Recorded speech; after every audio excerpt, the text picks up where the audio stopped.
Boa tarde, senhoras e senhores. Sejam bem-vindos à teleconferência da DASA para a discussão dos resultados referentes ao quarto trimestre de 2024. Esta teleconferência está sendo gravada e o replay poderá ser acessado no site da companhia, em dasa3.com.br. A apresentação também estará disponível para download. Informamos que todos os participantes estarão apenas ouvindo a videoconferência durante a apresentação e, em seguida, iniciaremos a sessão de perguntas e respostas quando mais instruções serão fornecidas. Ressaltamos que as informações contidas nessa apresentação e eventuais declarações que possam ser feitas durante este evento são relativas às perspectivas de negócio, projeções e metas operacionais e financeiras da DASA, que constituem-se em crenças e premissas da administração da companhia, bem como em informações atualmente disponíveis. Considerações futuras não são garantias de desempenho. Elas envolvem riscos, incertezas e premissas, pois se referem a eventos futuros e, portanto, dependem de circunstâncias que podem ou não ocorrer. Investidores devem compreender que condições econômicas gerais, condições de mercado e outros fatores operacionais podem afetar o desempenho futuro da DASA. Agora, passo a palavra ao Sr. Lício Sintra, que dará início à apresentação. Por favor, Sr. Lício, pode prosseguir. Boa tarde a todos, sejam muito bem-vindos à nossa teleconferência de resultados do quarto trimestre de 2024.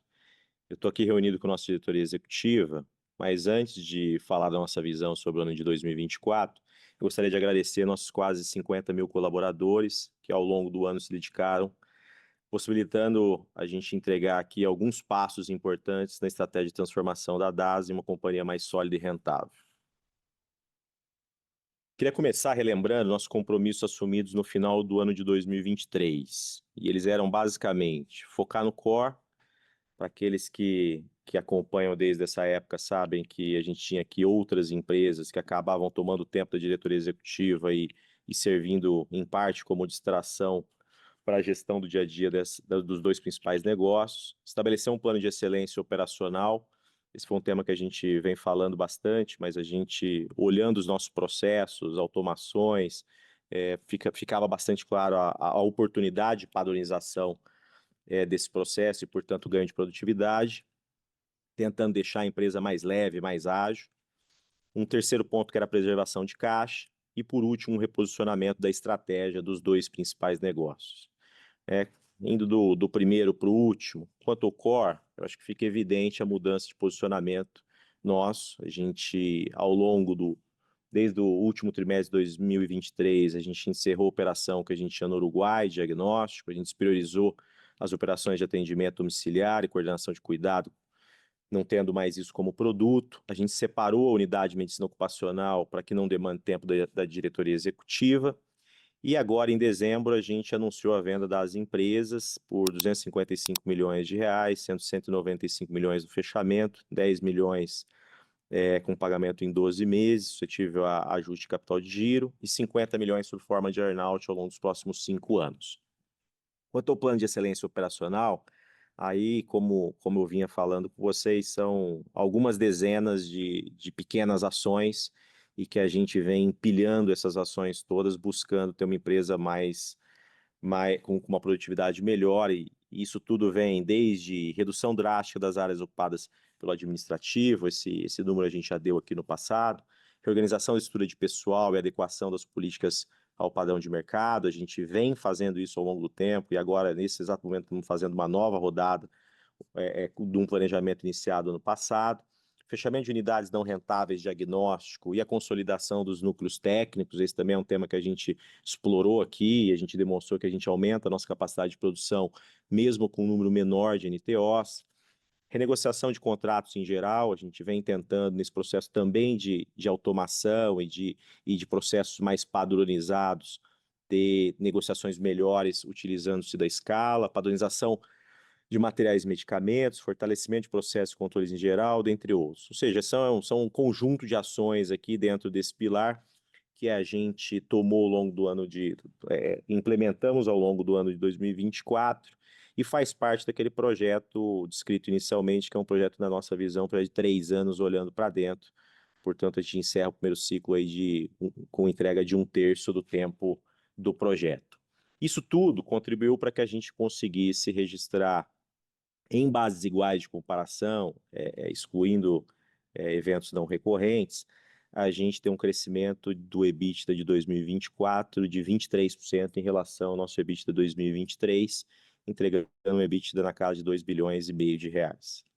Adicionalmente a isso, no que tange a disciplina de investimento, a gente continua focado em utilizar melhor os ativos que receberam grandes investimentos ao longo dos últimos anos. Se vocês lembrarem, acho que nosso primeiro, na minha primeira participação no call com vocês, a gente tinha um histórico no qual a gente vinha recebendo patamares bastante altos de investimento, e a gente aqui internamente, numa revisão do plano de investimentos, a gente tomou a decisão de explorar melhor aqueles investimentos que já tinham sido feitos, tanto na parte de infraestrutura quanto na parte de tecnologia, e a gente tem perseguido isso viemos perseguindo ao longo do ano 2024, e a gente acha que tem espaço para continuar ainda otimizando esses ativos ao longo do ano 2025. Então, no ano 2024, a gente encerra o ano com 547 milhões de CAPEX, que é 25% menor do que o ano 2023, que já havia recebido uma redução substancial em relação ao ano 2022. No âmbito das movimentações financeiras, em 2024, a DASA seguiu o trabalho de reperfilamento de dívida, a gente amortizou 2 bilhões e 100 milhões de debêntures, a gente consumiu 1 bilhão 250 em serviço de dívida, a gente pagou 300 milhões em M&As antigos, e a gente reduziu um outro item que nos incomodava bastante aqui, que eram as antecipações de recebíveis em 420 milhões. Isso tudo só foi possível por dois motivos. Primeiro, em função da captação, que a gente discutiu amplamente ao longo do ano passado, com a FAC dos controladores, e também pela forte geração de caixa operacional decorrente do ano de 2024. No ano de 2024, a gente gerou 910 milhões de caixa operacional, e isso é 2,5 vezes o caixa operacional gerado em 2020, quando comparado ao ano 2023. E por último, quanto ao reposicionamento estratégico, acho que a gente deu um passo importante com a transação anunciada no meio do ano passado da fusão dos nossos hospitais com os hospitais de mercado da Amil, né, e como anunciado lá atrás, formando assim a maior plataforma de hospitais sem operadora de plano de saúde do Brasil. E em decorrência dessa decisão tomada e anunciada em junho do ano passado, ao longo do segundo semestre, a gente mergulhou muito dentro dos nossos processos, fazendo uma grande revisão das estruturas, visando separar a gestão do diagnóstico e dos hospitais. E isso para a gente trouxe, acho que elementos positivos, e a gente pôde identificar ainda mais oportunidades de otimização para somar aquelas dezenas de planos de excelência operacional que a gente discorreu anteriormente. Em decorrência desse processo, a gente chega agora com a reorganização dos times praticamente concluída, e a gente está bastante otimista, então, com essas oportunidades identificadas e com o fato de agora a gente ter, dentro de diagnóstico, focado 100% dos seus esforços na própria gestão. Quando a gente fala da JV de hospitais, os primeiros números são super promissores, a quantidade de oportunidade mapeada em supply, área de pessoas, reorganização das vocações dos hospitais, nos faz acreditar na capacidade de desalavancagem ainda mais rápido do que a gente havia imaginado lá no início. Lembrando que a gente teve a aprovação do CAD em meados de janeiro, então desde então a gente tem tido a oportunidade de avançar com mais detalhe e de forma mais estruturada nos nossos planos de sinergia, principalmente no que tange supply comercial. Aproveito aqui para reforçar que, especificamente nos hospitais que farão parte da JV, ou seja, o perímetro dos hospitais que vão da INPA, que fazem parte da JV e da Amil também, a gente tem um aumento ano contra ano de 28% no EBITDA pro forma estimado, totalizando aí praticamente 1 bilhão, 998 milhões de reais em 2024, o que ainda é muito inferior aos nossos principais concorrentes, portanto aqui vem um duplo sentimento de frustração porque a performance é baixa, mas um sentimento de otimismo, porque com um plano de ação bem montado, a gente tem uma capacidade de desalavancagem dessa empresa bastante rápida. Mas ainda com esse EBITDA abaixo da performance que a gente considera adequado, considerando que essa empresa nasce com um endividamento líquido de 3 bilhões e 150 milhões, ela vai nascer com aproximadamente 3,1 vezes a alavancagem, o que é substancialmente inferior ao que havia sido projetado no fechamento, quando todos utilizavam o parâmetro do resultado de 2023, que era algo na casa de 770 milhões de reais de EBITDA. Por fim, ao longo do ano de 24, a gente teve inúmeras conquistas em relação à qualidade das nossas unidades, e gostaria aqui de destacar um aumento sensível no NPS, tanto dos hospitais quanto do diagnóstico em relação ao ano 2023. Esse é um item que parece passar despercebido, mas é uma grande preocupação para que a gente continue zelando aqui do que é o principal propósito da DASA e dos seus controladores, que é a qualidade assistencial e a qualidade percebida na ponta pelos nossos usuários.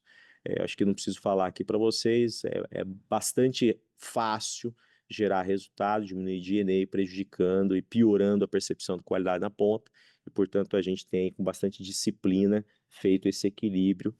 E eu acho que o plano de excelência do que tange principalmente as automações e mudanças de processo, a gente consegue, inclusive, ter ganho de percepção dos nossos pacientes, dos nossos clientes na ponta. Bom, gente, fazendo essa introdução, agora eu passo a palavra para o nosso CFO, André Cofre. Boa tarde a todos, muito obrigado pela audiência. Começando pelo slide número 5, com o desempenho do segmento de hospitais e oncologia, nós chamamos de BU1.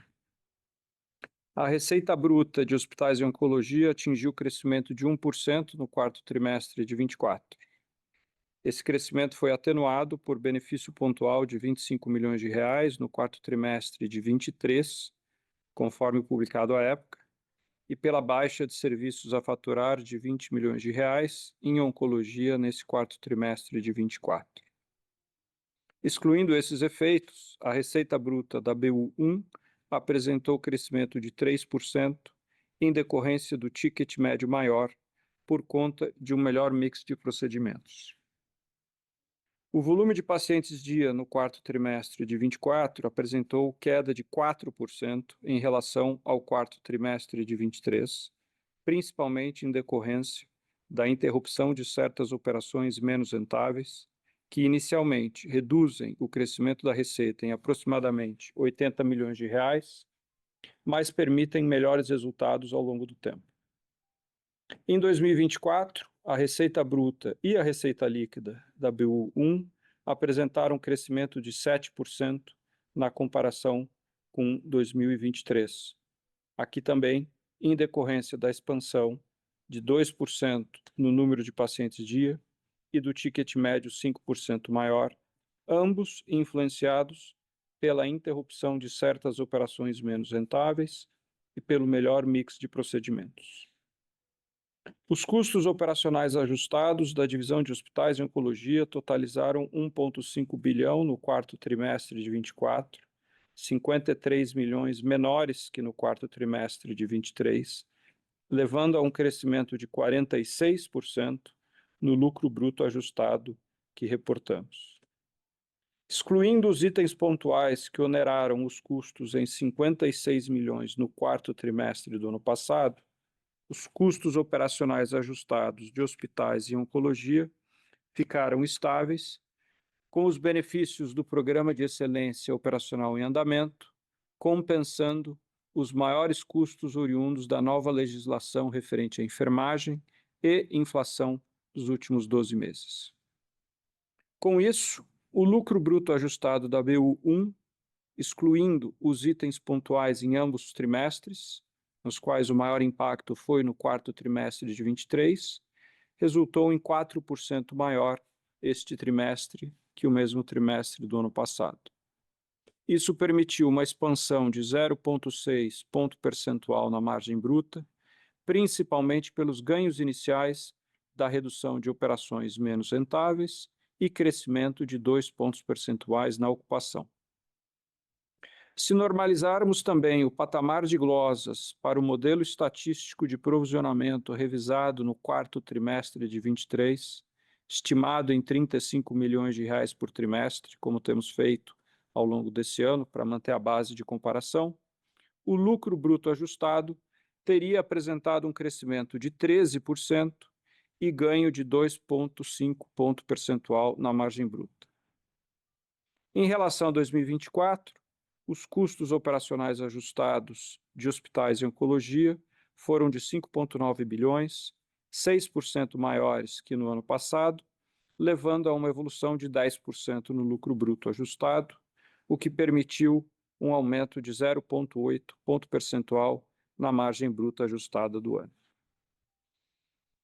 Passando agora para o slide 6, e falando do segmento de diagnóstico, vemos que a receita bruta no quarto trimestre de 24 foi 18% maior que no quarto trimestre de 23, impulsionada pelo efeito do câmbio na contabilização da operação internacional na Argentina, em cenário de hiperinflação no quarto trimestre do ano passado, 2023. Excluindo a operação internacional de ambos os trimestres, a receita bruta apresentou crescimento de 4%, em decorrência do maior volume de exames na operação nacional de diagnósticos. Esse crescimento de receita foi atenuado por duas decisões orientadas por foco estratégico e rentabilidade. Primeiro, como o Lício mencionou, a despriorização dos serviços de atenção domiciliar, que fazem parte das atividades de coordenação de cuidados. E segundo, como já mencionamos anteriormente, o fechamento de 36 unidades de atendimento de diagnósticos, que após extenso plano de trabalho de recuperação, não atingiram uma rentabilidade satisfatória. Para o ano completo de 2024, a receita bruta da BU2 foi de 8,2 bilhões de reais, 9% maior que em 2023. Novamente excluindo a operação internacional aqui de ambos os anos, a receita bruta de 2024 foi 7,7 bilhões de reais, um crescimento de 5% em relação a 2023, devido ao maior volume de operações. Os custos operacionais ajustados do segmento de diagnósticos no quarto trimestre de 24 foram de 1,2 bilhão de reais, 12% maiores que quarto trimestre de 23, uma evolução significativamente menor que os 18% de crescimento na receita, permitindo então que o lucro bruto crescesse 34% e atingisse 599 milhões de reais. Essa evolução positiva decorre do aumento no volume de operações, dos benefícios do Programa de Excelência Operacional e do desempenho da operação na Argentina. Esse último, também impulsionado pela fraca base de comparação no quarto trimestre de 2023, quando ocorreram eventos significativos de câmbio na contabilização no cenário de hiperinflação que se encontrava o país. Excluindo a operação internacional de ambos os trimestres, o lucro bruto ajustado foi de 521 milhões de reais, um crescimento de 14% em relação aos 458 milhões de reais do quarto TRI de 23, que permitiu um ganho de 2,8 pontos percentuais na margem bruta ajustada. No ano de 2024, os custos operacionais ajustados foram de 4,9 bilhões, representando aumento de 7% em relação a 2023, principalmente em decorrência do crescimento de volume de operações e da inflação acumulada, que foram parcialmente compensadas pelos benefícios do Programa de Excelência Operacional que o Lício mencionou. Com isso, o lucro bruto ajustado em 2024 totalizou 2,6 bilhões, 11% superior ao de 2023, resultando em uma elevação de 0,9 ponto percentual na margem bruta ajustada. Foram fundamentais para essa evolução as iniciativas do Programa de Excelência Operacional, incluindo a redução de 5 núcleos técnicos operacionais, NTOs, e o fechamento das 36 unidades de atendimento que eu mencionei.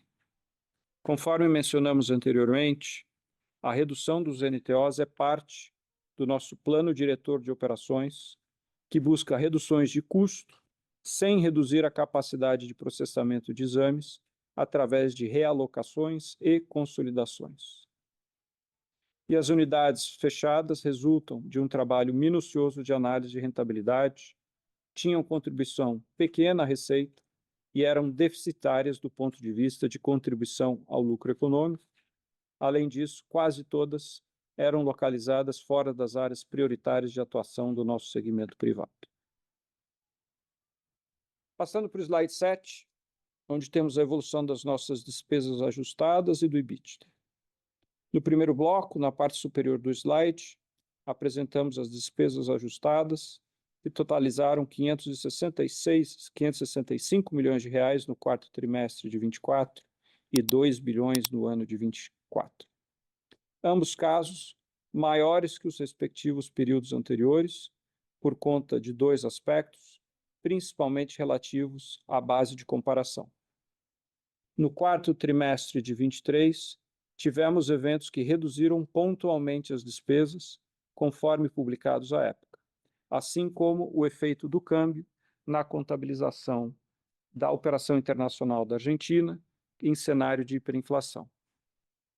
Já no quarto trimestre de 24, contabilizamos o resultado negativo na venda das empresas e despesas com a implementação do acordo de associação em hospitais, no valor de 47 milhões de reais. Excluindo esses itens, as despesas ajustadas foram 2% maiores no quarto TRI de 24 que no quarto TRI de 23, evolução menor que a da inflação do período. Em 2024, as despesas ajustadas, excluindo os itens que mencionei, foi 4% menor que em 2023. Essas evoluções, mais uma vez, refletem os benefícios iniciais do nosso programa de eficiência operacional. Como consequência, as despesas ajustadas como percentual da receita líquida se reduziram de 14,5% para 13,4% no quarto trimestre de 24, um benefício, portanto, de 1,1 ponto percentual. E no ano completo, reduzimos de 13,9, para 12,5, uma queda de 1,4 ponto percentual. Olhando agora para a parte inferior do slide, o EBITDA reportado no quarto trimestre de 24 foi de 403 milhões de reais, praticamente estável em relação ao quarto trimestre de 23. Isso decorre dos dois aspectos que mencionei há pouco. Primeiro, itens pontuais que beneficiaram o resultado em 25 milhões no quarto tri de 23, e segundo, resultado de 32 milhões de reais na venda das empresas e 15 milhões de reais de despesas com a implementação do acordo de associação. Esses dois últimos no quarto trimestre de 24. Excluindo esses efeitos, o EBITDA apresentou uma expansão expressiva de 18% no quarto trimestre de 24, seguindo a tendência observada até o terceiro trimestre de 24. Ou seja, excluindo esses itens pontuais, nós seguimos na mesma trajetória de crescimento de EBITDA que viemos tendo no primeiro, segundo e terceiro trimestre. Essa expansão foi impulsionada pelo crescimento de receitas em ambas unidades de negócio e pela implementação das nossas iniciativas de eficiência. Com isso, a margem EBITDA atingiu 12,3% no quarto trimestre de 24, uma expansão de 1,1 ponto percentual em relação ao mesmo trimestre do ano anterior. Olhando para o ano, o EBITDA totalizou 2,5 bilhões de reais, um crescimento de 11%, maior que 2023, levando a um aumento de 0,6 ponto percentual na margem EBITDA. Esse crescimento de EBITDA decorre mais uma vez do maior volume de operações e dos nossos ganhos em eficiência operacional, que atenuaram os efeitos do maior patamar de glosas e dos maiores gastos decorrentes da legislação de enfermagem e inflação nos últimos 12 meses. Se excluirmos os itens pontuais que reduziram as despesas em 177 milhões de reais no quarto trimestre, que mencionei acima, e o resultado da venda das empresas e as despesas do acordo de associação, este ano, do quarto tri de 24, o EBITDA de 2024 teria apresentado crescimento expressivo de 23%. Passando agora para o slide 8 e detalhando um pouco os investimentos realizados, no quarto trimestre desse ano, os investimentos consolidados totalizaram 272 milhões de reais, praticamente o mesmo valor que o quarto trimestre de 23. No acumulado do ano, investimos 547 milhões de reais, 25% a menos que em 2023, e com isso ficamos 3% abaixo do orçamento limite aprovado pelo Conselho de Administração o qual gera uma redução de 23% em relação a 23 e 56% em relação a 2022. Como o Lício mencionou, esses menores investimentos refletem o direcionamento de priorizarmos projetos de expansão com maior retorno no curto prazo, projetos de manutenção dos ativos existentes e de fortalecimento dos serviços de tecnologia, que desempenham um papel fundamental nas operações e na manutenção da qualidade e excelência da prestação de serviços médicos hospitalares, oncológicos e diagnósticos, e assim seguimos sendo bem reconhecidos pelos nossos pacientes e clientes e médicos. Chegando à estrutura de capital no slide 9, na parte superior do slide, mostramos a evolução da alavancagem, considerando a dívida líquida financeira, após aquisições a pagar e antecipações de recebíveis. Como é possível observar, o indicador reportado no quarto TRI de 24 é 4,08 vezes, o que representa, na comparação com o final do ano passado, uma redução de 17% na alavancagem.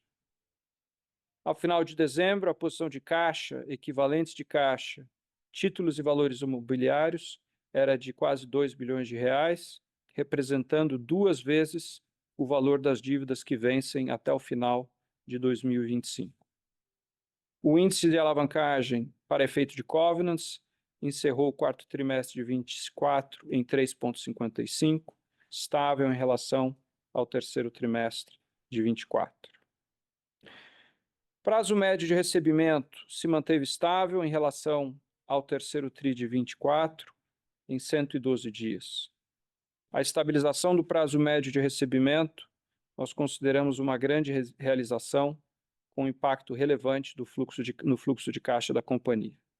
Porém, trata-se de um prazo bastante longo e, como é sabido, isto tem sido um aspecto setorial e que nós estamos endereçando, de um lado, com ações de melhorias internas de processos e sistemas, e de outro, com crescente seletividade nas atividades de hospitais.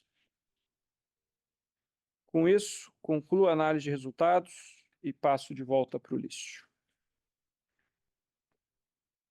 Obrigado, André. Seguindo aqui o slide 10 do acordo de associação nos hospitais, acho que a gente, como já falado anteriormente, a gente tinha 3 frentes de atuação, uma frente regulatória. Na frente regulatória, a gente teve a aprovação do CAD em 14 de janeiro de 25, o que possibilitou que a gente andasse com frentes mais estruturantes de sinergias, como eu falei anteriormente, principalmente em supply e no comercial. A gente tinha uma outra frente liderada aqui pelo André, que era a definição das dívidas e a alocação da dívida no montante acordado dentro da JV. A gente teve a emissão da debênture de 3 bilhões no dia 27 de fevereiro. E a gente está em fase final da segregação dos negócios para que a gente possa promover, de fato, o fechamento, o que deve ocorrer em breve.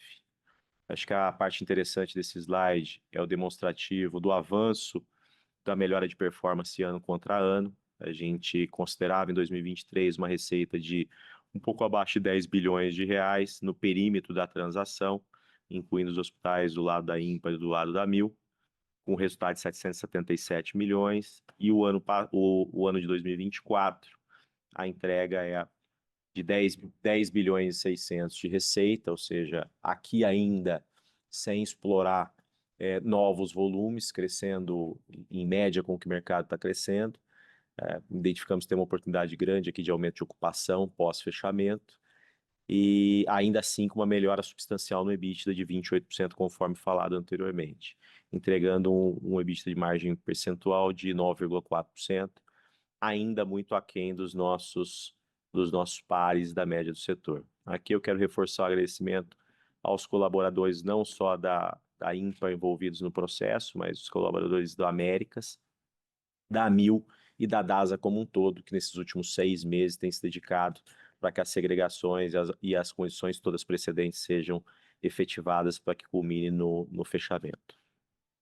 Bom, gente, com isso chegamos ao fim da nossa apresentação e passo agora para a sessão de perguntas e respostas. Obrigado. Iniciaremos agora a sessão de perguntas e respostas para investidores e analistas. Caso deseje fazer alguma pergunta, por favor, pressione o botão levantar a mão. Se a sua pergunta for respondida, você pode deixar a fila clicando novamente sobre o mesmo botão. Caso deseje fazer sua pergunta por escrito, por favor, digite sua pergunta no campo Q&A, seguido de seu nome e sua companhia. Aguarde enquanto coletamos as perguntas.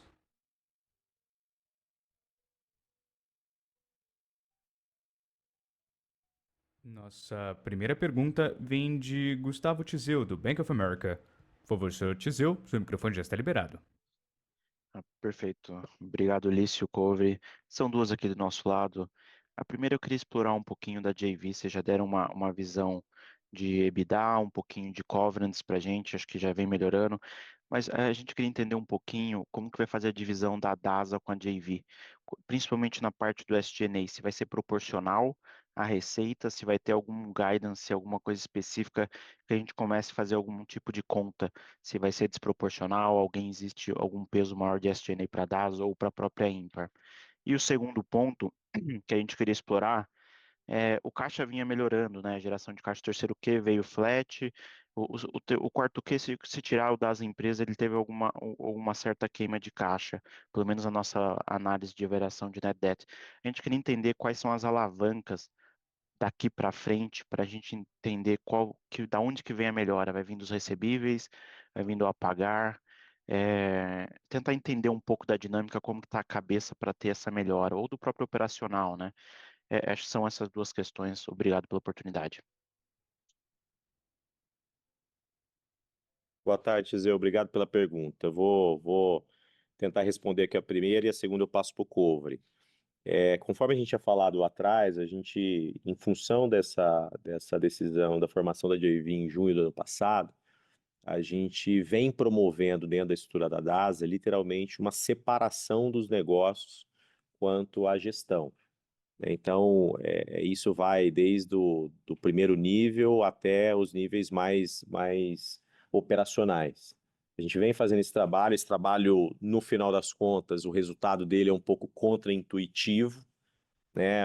Em geral, quando você separa duas empresas, você tem aumento de D&A, e, no entanto, a gente identificou oportunidades aqui de montante expressivo, identificamos áreas, inclusive, que não fariam sentido no modelo dessas empresas, das duas empresas operando de maneira separada, e é exatamente esse projeto que está em fase final de conclusão.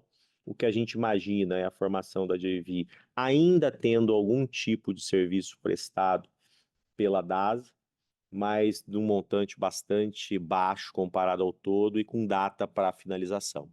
Então, no fundo, a gente nos próximos períodos passa a ter uma empresa de hospitais, uma gestão completamente apartada, uma estrutura de gestão dedicada a ela, e o mesmo para a empresa de diagnóstico.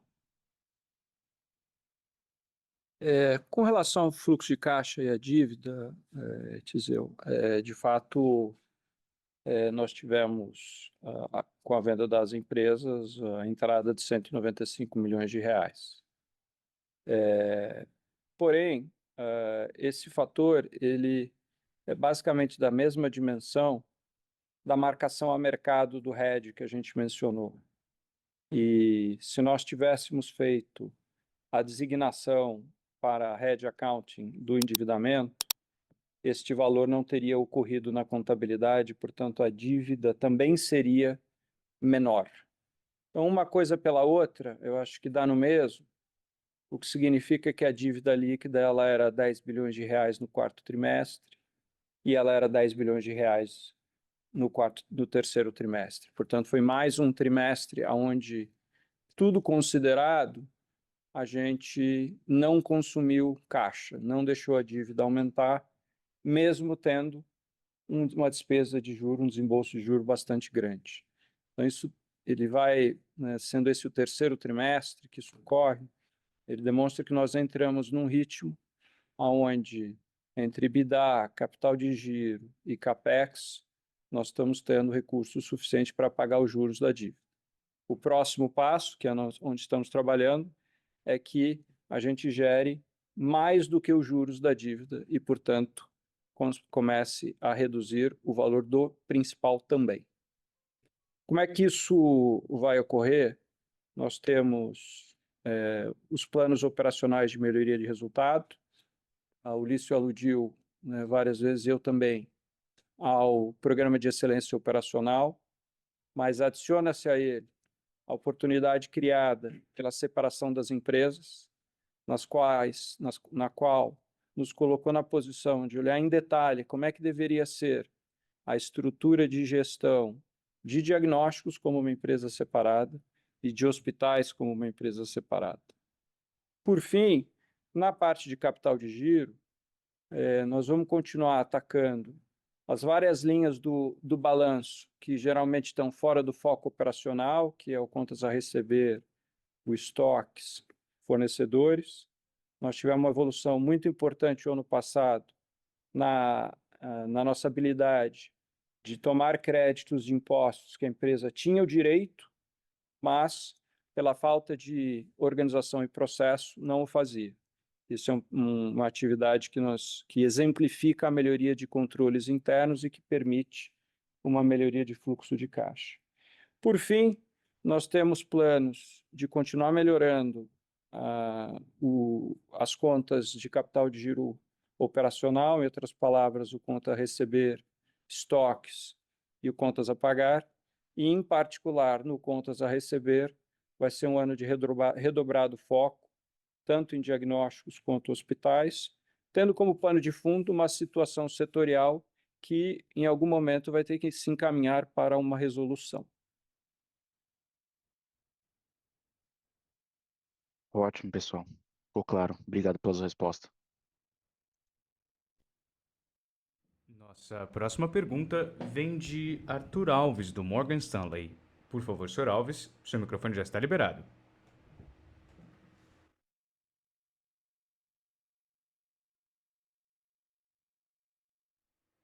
Senhor Alves, não conseguimos ouvi-lo. Se o senhor estiver Opa, na boa cabine de tarde, tradução, boa agora tarde. sim, pode prosseguir. Desculpa estar mutado aqui. Boa tarde, Lício. Boa tarde, Covery. São duas perguntas aqui do nosso lado. A primeira é um pouco falando aqui, é uma pergunta recorrente, né? Mas sobre como vai a negociação dos desinvestimentos nos ativos, principalmente nas partes de hospitais, né? Os que não vão ser incorporados na JV. Como que estaria a demanda e se vocês estão conseguindo um preço que consideram adequado. E a segunda é um pouco pegando carona na última pergunta, falando sobre da JV. Teve essa melhora de margem nos números da JV. Eu queria saber o que vocês fizeram para ter essa melhora. A gente tem um pouco de visão ali na B1, mas ele é um pouco poluído por esses ativos que não vão ser incorporados até o nível de margem bruta. Mas o que vocês têm feito para ter essa melhora do lado de vocês? E um pouquinho, se vocês puderem, da cor do que a Mil tem feito do lado dela para ter essa melhora operacional, esse crescimento no EBITDA forte ano contra ano nos números da JV. Obrigado.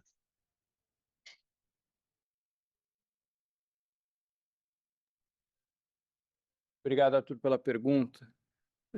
Com relação a desinvestimentos, nós não temos, nesse momento, nenhum elemento novo a ser anunciado desde as últimas comunicações escritas que nós fizemos.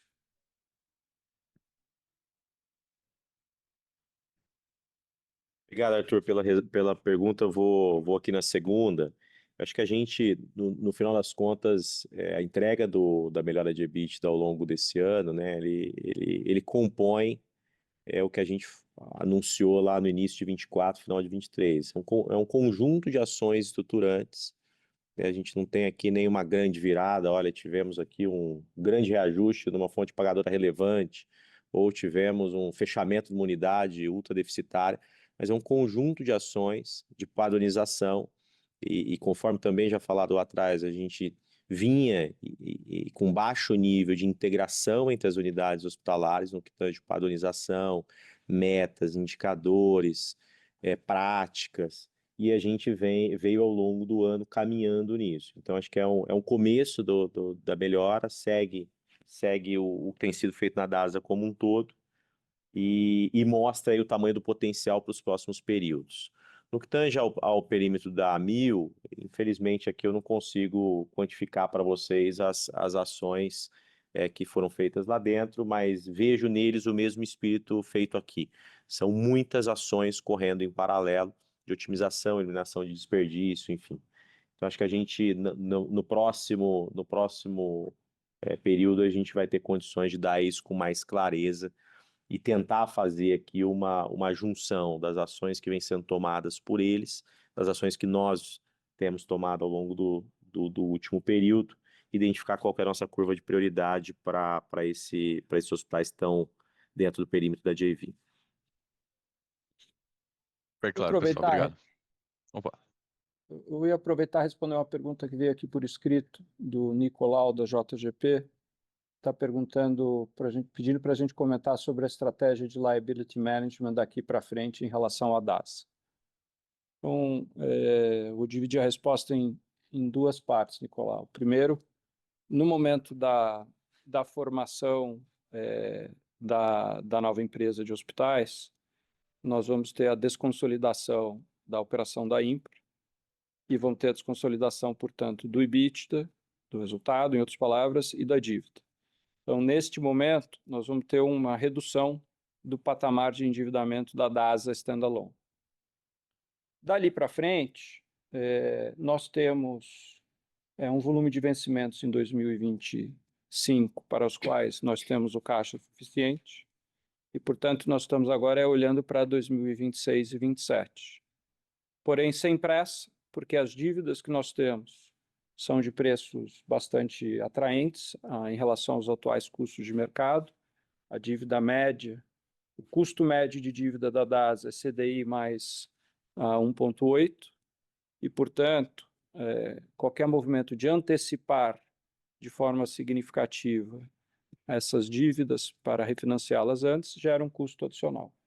Então, nós vamos estar nos próximos meses sondando o mercado para um refinanciamento a ser realizado durante o segundo semestre do ano para cobrir as dívidas que vencem em 2026.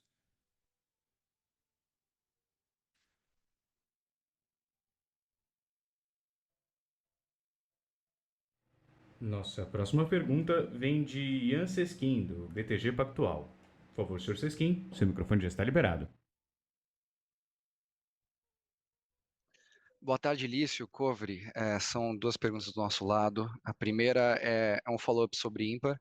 Queria saber se vocês podiam falar de expectativa de timing para o closing, e entender também um pouco sobre as conversas para definição do time executivo final, né, de DASA e Ímpar, respectivamente. É claro que algumas dessas definições a gente já sabe, né, o Lício, o Lucchesi, mas queria saber se temos aí a definição dos demais diretores. E a segunda pergunta é sobre os resultados recorrentes da operação de diagnóstico e ativos fora da JV. Né? Queria entender se vocês podiam quantificar, olhando para o ano fechado de 2024, os níveis recorrentes de margem, EBITDA, da DASA, ex-Ímpar, e também saber um pouco sobre a ambição, né, de médio e longo prazo da companhia. É isso, obrigado. Obrigado pela pergunta, Ian. Eu vou tentar responder aqui a primeira e passo a segunda para o Lucchesi. Na primeira, como eu falei anteriormente, a gente está com 99% do plano montado, né? No momento oportuno, a gente vai divulgar o time dos dois lados, mas praticamente todas as posições de cadeiras da diretoria executiva estão preenchidas. E com isso, a gente considera que a gente está pronto para começar essa gestão de maneira focada em cada um dos negócios. A gente tem seguido um cronograma de ações operacionais para viabilizar o fechamento e a gente está muito próximo a essa data.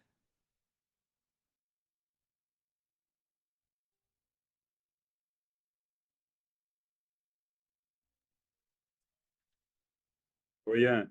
É o Lucchesi falando, boa tarde. Falar um pouquinho aqui de diagnósticos.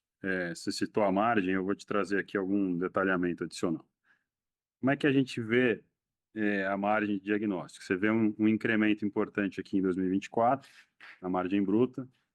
A gente tem trabalhado muito com foco em rentabilização, então, já foi citado aqui, mas a gente fez redução do número de unidades, encerrando algumas unidades não rentáveis.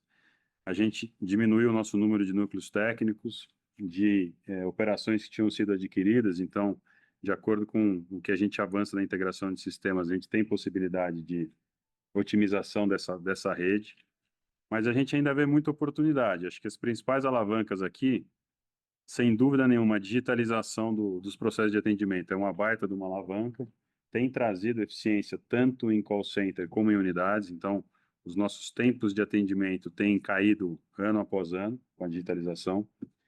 A gente tem uma frente de processos de melhoria contínua muito bem estruturada, que avança nas nossas operações, então a gente ainda vê oportunidade aqui também. A gente tem um plano diretor de produção, que além desse fechamento de alguns NTOs, ele prevê novos bids com fornecedores, otimização da nossa malha produtiva, substituição de equipamentos menos produtivos por novos. Então, tem uma frente operacional em produção de exames bastante importante também.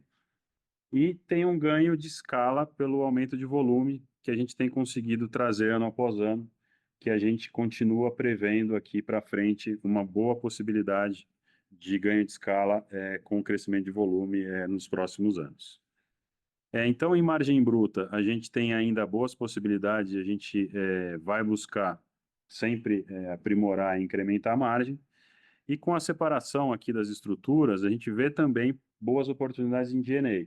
Como o Lício já citou, a gente, na hora de montar as estruturas novas, a gente tem a oportunidade de montar estruturas mais enxutas.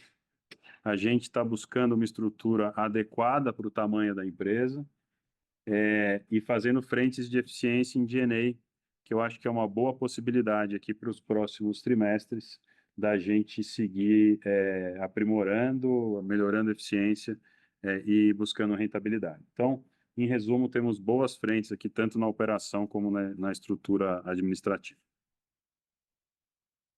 Obrigado, Lício, Lucchesi. Ficou claro.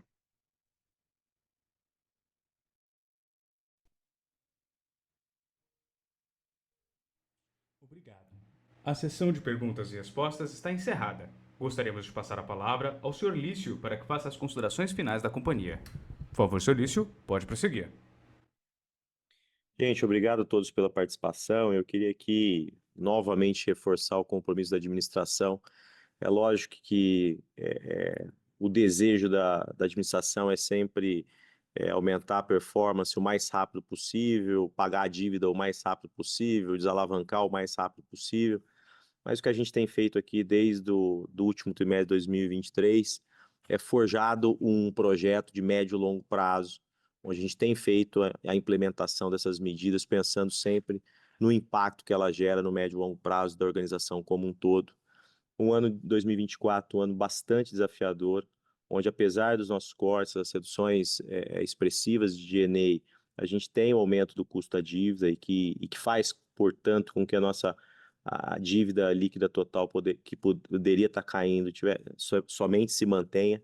Mas a gente segue firme aqui, motivado e com a plena convicção de que a gente está colocando a DASA no caminho correto, uma empresa mais sustentável, uma empresa de longo prazo e uma empresa que, no final das contas, vai equilibrar uma assistência de qualidade e uma performance financeira adequada. Muito obrigado a todos.